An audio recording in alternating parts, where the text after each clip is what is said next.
आज हाम्रो भाइ तपाईँको बुझ्ने तपाईँको नाम मेरो प्रजित सिंह प्रजित है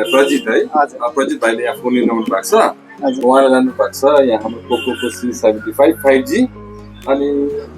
भाइ प्रजित भाइ तपाईँले कस्तो लाग्यो है कहाँबाट सुन्नु भएको थियो यात्रको एकदम राम्रो लाग्यो है सुनेको त थिइनँ फर्स्ट टाइम आएको अब चाहिँ जति पनि हुनुहुन्छ आउँदाखेरि राम्रो हाम्रो दाइको पसलमा आइदिनु होला एकदम गिफ्ट पनि पाएँ मैले एयरबड अनि अहिले एकदम बर्सातको मौसम भएको हुनाले यो पानीमा नभिज्ने केही छैन मोबाइल पनि एकदम ओरिजिनल दिनुभएको छ र पनि केही भएन दामी खालको छ होइन त्यही हुँदैन त्यही भएर के भन्छु भनेदेखि सब्सक्राइब लाइक गरिदिनु होला हाम्रो दादालाई एकदम मोबाइलहरू चाहियो भने चाहिँ आउँदाखेरि एकदम मिलाएर दिनुहुन्छ हाम्रो दादाले जोकै पनि आइदिनु होला मजा लाग्यो यहाँ एकदम धेरै राम्रो थ्याङ्क यू प्रजित भाइ ल हुन्छ आउनुहोस् न फेरि पनि हुन्छ